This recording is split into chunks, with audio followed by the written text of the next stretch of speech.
Hi everybody, आप सभी लोग कैसे हैं। आई होप कि आप लोग बहुत अच्छे होंगे, स्वस्थ होंगे, मस्त होंगे।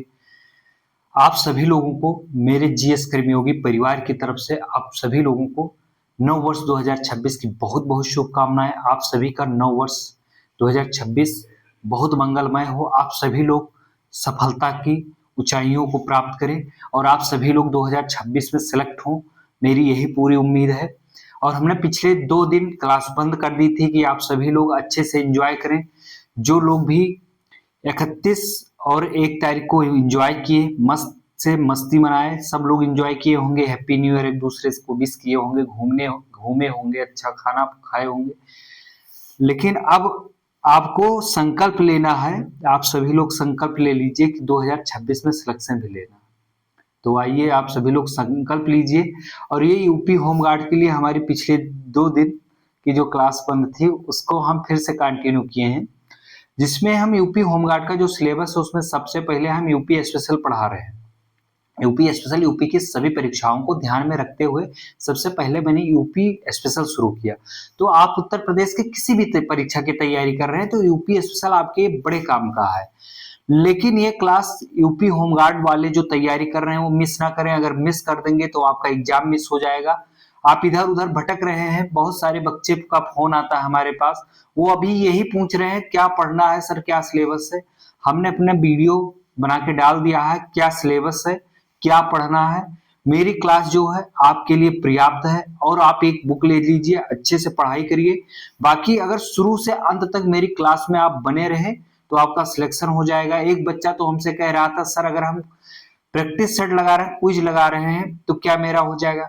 भाई आपका पेपर में क्विज से फंसेगा या नहीं फंसेगा इसकी गारंटी मैं नहीं लेता हूं। अगर आप एक बार सिलेबस कंप्लीट कर लेते हैं, रिवीजन कर लेते हैं, उसके बाद क्विज लगाते हैं तो आपकी क्विज का रेशियो भी बढ़ जाएगा और आपका पेपर बहुत अच्छा होगा। आप यूपी होमगार्ड बन ही जाएंगे, अभी यूपी होमगार्ड की वर्दी पहन के लौटेंगे। तो आप सभी लोग को जहां हम पिछली क्लास में छोड़े थे उसी क्रम में हम आज आगे बढ़ते हैं। तो बात करते हैं राष्ट्रीय आंदोलन और उत्तर प्रदेश। राष्ट्रीय आंदोलन जब चल रहा था देश में, उस समय उत्तर प्रदेश में कौन सी घटनाएं घटित हुई जो आपके पेपर के पॉइंट ऑफ व्यू से बहुत इंपॉर्टेंट है, हम उसी घटनाओं के बारे में बात करेंगे। बाकी घटनाएं तो बहुत सारी घटित थी जो पेपर के पॉइंट ऑफ व्यू से इंपॉर्टेंट नहीं है, हम उसको यहाँ बात नहीं करेंगे। तो आइए हम सबसे पहले बात करते हैं, जानते हैं उत्तर प्रदेश में राष्ट्रीय आंदोलन के दौरान कौन कौन सी महत्वपूर्ण घटनाएं घटित हुई थी। जिस क्रम में हम जहां छोड़े थे, आप सभी लोग अगर इस क्लास से जुड़ रहे हैं तो आपको सबसे पहले हमारी पिछली वीडियो में जाकर देखना होगा। और आप सभी लोग आजकल शेयर नहीं कर रहे हैं, ना सब्सक्राइब कर रहे हैं, और आप अपना जो फिंगर है लगा के लाइक जरूर करिएगा और कमेंट करके रिस्पॉन्स भी बताइए। और फरवरी से हम आप सभी लोगों को क्विज करवाएंगे, तो आप सभी लोग क्विज के लिए जो परेशान हो तो फरवरी से करिए, पहले आप सिलेबस कंप्लीट कर लीजिए फिर हम क्विज करवा देंगे। आइए तो आपका टाइम ज्यादा ना बर्बाद करते हुए हम सीधा टॉपिक पे आते हैं। 1931 में सविनय अवज्ञा आंदोलन के दौरान महात्मा गांधी ने सविनय अवज्ञा आंदोलन जो चलाया था, किसने चलाया था? महात्मा गांधी जी ने चलाया था। कौन सा आंदोलन? सविनय अवज्ञा आंदोलन। सविनय अवज्ञा आंदोलन के दौरान इलाहाबाद में करबंदी आंदोलन का नेतृत्व पंडित जवाहरलाल नेहरू जी ने किया था। करबंदी जो उत्तर प्रदेश इलाहाबाद में करबंदी आंदोलन, ऐसे पूछा जाएगा करबंदी आंदोलन इलाहाबाद का नेतृत्व किसने किया था, तो याद कर लीजिए, बहुत इंपॉर्टेंट है, पंडित जवाहरलाल नेहरू। इतिहास में, मॉडर्न इतिहास में आप महात्मा गांधी के इर्द गिर्द पूरा इतिहास घूमता रहता है, पंडित नेहरू जी के और महात्मा गांधी को। तो आप इन दोनों पर्सन को मॉडर्न हिस्ट्री में नहीं छोड़ सकते हैं। आप कोई अगर व्हाट्सएप यूनिवर्सिटी में, फेसबुक महाविद्यालय में पढ़ाई करके अगर आप आ गए हैं और गलत थिंकिंग बना लिए हैं तो उसको निकाल दीजिएगा। आप महात्मा गांधी और नेहरू जी के बारे में जैसे पेपर पूछ रहा है वैसे जानकारी रखिए, जो लिखा गया है वो हकीकत जानिएगा, बाकी ट्रोलिंग वाला काम मत करिएगा, ठीक है। तो करबंदी आंदोलन का जो नेतृत्व इलाहाबाद में किया था पंडित जवाहरलाल नेहरू जी ने किया था। 1924 में कानपुर में बहुत बहुत बड़ी मतलब घटना हुई, ये जानिएगा, बहुत बड़ी घटना है, बहुत इंपॉर्टेंट है, पीवाईक्यू उठा के आप देख लेना, बार बार पूछा गया है। 1924 में कानपुर में क्रांतिकारी संगठन Hindustan Republic association, Hindustan Republic association जिसको शॉर्ट में HRA की स्थापना सचिन नाथ सयाल, बहुत बार नाम पूछा गया, नाम पे विशेष ध्यान देना, सन पे देना, कहां पे की गई। एक ही क्वेश्चन में 4 क्वेश्चन बन सकता है, अभी मैं बताता हूं। सचिन नाथ सयाल, राम प्रसाद बिस्मिल, जोगेंद्र नाथ चटर्जी आदि ने किया था, और सदस्य भी सम्मिलित थे इसमें जब इसकी स्थापना हुई थी। लेकिन जो प्रमुख थे सचिन नाथ सयाल, राम प्रसाद बिस्मिल, जोगेंद्र नाथ चटर्जी। आपको ऐसे ऑप्शन दे सकता है इसमें से कौन नहीं था, ये 3 नाम दे देगा। अगर आप एक इन तीनों को पढ़े हैं भाई तो आप कराएंगे, नहीं क्विज से याद नहीं कर पाएंगे आप। क्विज में यही बताया ये नहीं है तो आप क्विज में लगा के टिक चले गए, तो आप वही ढूंढेंगे। जब आप सिलेबस कंप्लीट करते हैं तो हमें पता चलता है कि उस घटना घटित हुई जो भी इंपॉर्टेंट फैक्ट है उसमें कौन कौन चीज, कौन कौन व्यक्ति पर सम्मिलित था, क्या है उसके बारे में जानकारी मिलती है। अब यहाँ पे 3 व्यक्तियों की जानकारी आपको मिली। क्विज में आपको पढ़ने तो मिल सकता है लेकिन आपको ये कंफर्म नहीं कर पाएंगे कि ये तीनों ही थे, ठीक है। और अन्य का नाम डाल देगा, वो भी सम्मिलित रहे होंगे। और ये जो प्रमुख थे, जो प्रमुख है इसको आप यहाँ पे पढ़ लीजिएगा।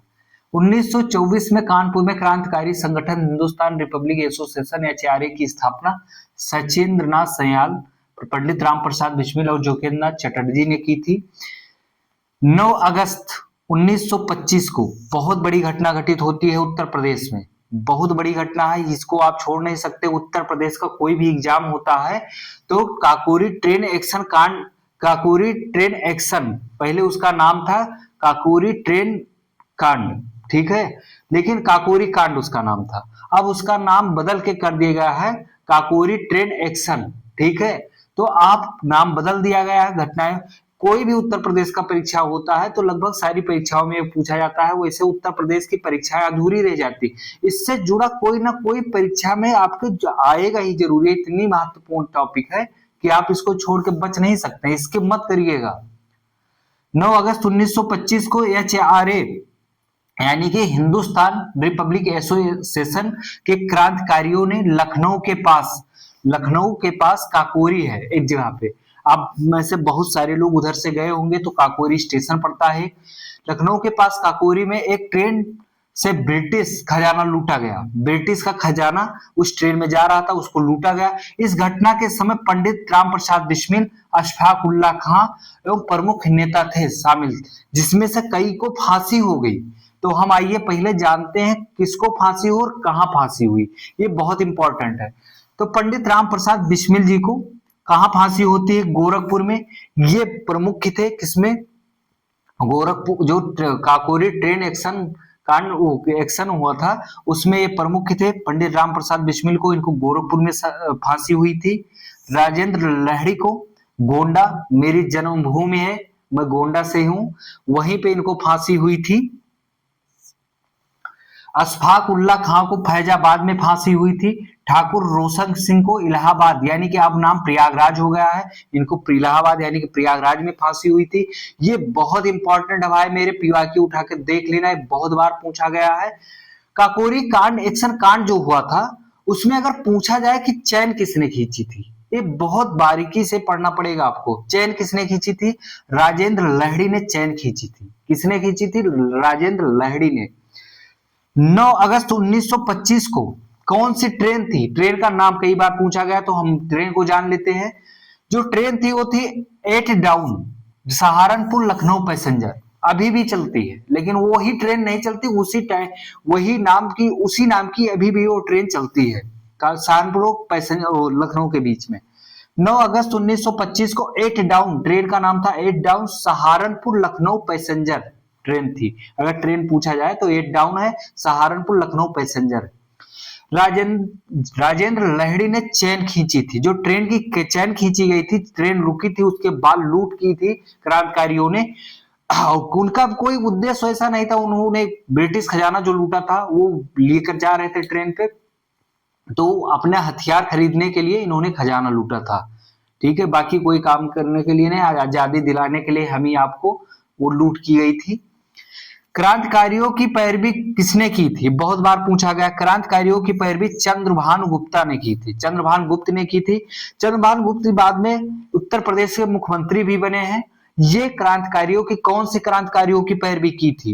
ये 9 अगस्त 1925 को जो काकोरी ट्रेन एक्शन होता है उसकी पैरवी की थी। जो क्रांतिकारी उसमें सम्मिलित हुए थे, बहुत सारे जो क्रांतिकारी थे उनके पक्ष के तरफ से इन्होंने वकालत की थी, यानी कि पैरवी की थी। काकोरी कांड के बाद गिरफ्तारी से बचे क्रांतिकारियों ने 1928 में, जो क्रांतिकारी बच गए थे, गिरफ्तारी से बच गए थे, भाग निकले थे यहां से, 1928 में दिल्ली में फिरोज शाह कोटला मैदान में, अब उसका नाम हो गया है फिरोज शाह कोटला मैदान, पहले वहां पे फिरोज शाह कोटला के खंडहरों में बैठकर हिंदुस्तान सोशलिस्ट रिपब्लिक एसोसिएशन का गठन किया गया था। कब किया गया था? इसका नाम अब क्या कर दिया गया? इसका नाम हिंदुस्तान सोशलिस्ट रिपब्लिक एसोसिएशन कर दिया गया 1928 में। इसमें कौन सा एक शब्द जोड़ा गया 1928 में? सोशलिस्ट जोड़ा गया था। सोशलिस्ट शब्द था उसको जोड़ा गया था। इसको किसने जोड़ा था? इसकी स्थापना किसने की थी? तो इसकी सबसे पहले ये जान लीजिए स्थापना किसने की थी। इसकी स्थापना चंद्रशेखर आजाद ने, भगत सिंह, सुखदेव, राजगुरु और अन्य क्रांतिकारी भी सम्मिलित थे।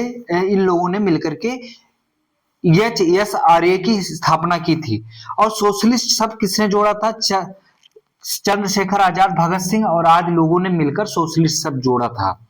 इलाहाबाद के अल्फ्रेड पार्क में, भाई ये बहुत, जो चंद्रशेखर आजाद जी थे, ये बहुत मतलब किसी कभी उनकी गिरफ्तारी में नहीं आए, हमेशा आजाद रहे। इनका नाम भी आजाद था, हमेशा आजाद रहे। ये किसी की कभी ब्रिटिश की पकड़ में नहीं आए, इनको वो लोग पकड़ नहीं पाए। कोई एक हमारे भारतीय मुखबिरी का काम बहुत किए भाई, इतिहास आप पढ़ के देख लीजिएगा, मुखबिरी का काम बहुत किए। और ये इलाहाबाद के अल्फ्रेड पार्क है, वर्तमान नाम उसका अल्फ्रेड पार्क है। अल्फ्रेड पार्क का नाम अब वर्तमान में आजाद पार्क कर दिया गया है।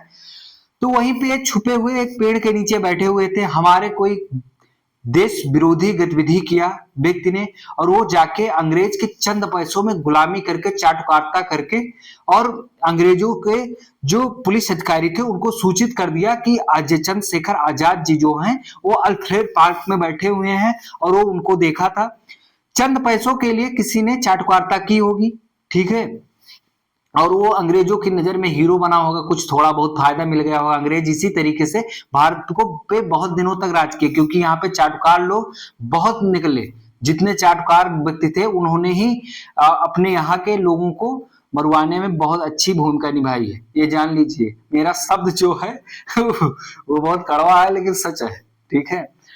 तो इनकी जो वो मुखबिर था वो बता दिया, और आजाद जी पुलिस अकेले ही, उनके पुलिस जो ब्रिटिश पुलिस थी उसका अकेले ही सामना किए। इनके बंदूक में जितनी गोली थी इन्होंने अपनी गोली से अकेले सामना करते रहे। जब इनकी गोली खत्म हो गई तब एक गोली लास्ट में जो बची, वो खुद कहे आजाद थे, आजाद है, अपने मुट्ठी में वहां की मिट्टी लेकर के और एक हाथ से बंदूक लेकर अपने आप को वहीं पे अब शूट कर दिया, और वहीं पे शहीद हो गए आजाद जी। जिसके जो अल्फ्रेड पार्क है अब उन्हीं के नाम पे वहां पे बहुत बड़ी सी मूर्ति भी लगी हुई है आजाद जी की। तो इलाहाबाद के अल्फ्रेड पार्क में चंद्रशेखर आजाद 27 फरवरी 1931 को पुलिस मुठभेड़ में शहीद हो गए, ठीक है। तो इस प्रकार हमारा ये जो है उत्तर प्रदेश का इतिहास के जो फैक्ट है इंपॉर्टेंट करवाए हैं।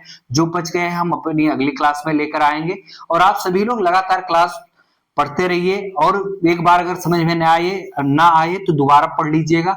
एक यूपी होमगार्ड की कोई बुक ले लीजिए, बाकी मेरी क्लास पर्याप्त है। यूपी होमगार्ड की एक कोई बुक पढ़ते रहिए, और साथ में क्लास 1 कुछ से 2 बार देखेंगे तो आपको समझ में आएगा, और शुरू से अंत तक बने रहेंगे तो आपका पेपर जरूर निकलेगा। और 9 वर्ष 2026 में संकल्प लीजिए कि नौकरी लेना है, इधर उधर नहीं भटकना है। आप लोग इधर उधर पता नहीं कहाँ क्विज ढूंढ रहे हैं, क्या शॉर्टकट रास्ता एग्जाम के लिए कोई शॉर्टकट रास्ता नहीं है। आप जो लोग जिस रास्ते से जो सफल हुए हैं, गए हैं, उसी रास्ते से आपको भी जाना पड़ेगा। उसके लिए कोई शॉर्टकट, एग्जाम के लिए कोई शॉर्टकट रास्ता नहीं बना है। अगर बात नहीं मानेंगे तो फिर रिजल्ट आपका आपको मिलेगा। फिर अब हम चलते हैं, स्क्रीनशॉट ले लीजिएगा। जय हिंद, धन्यवाद।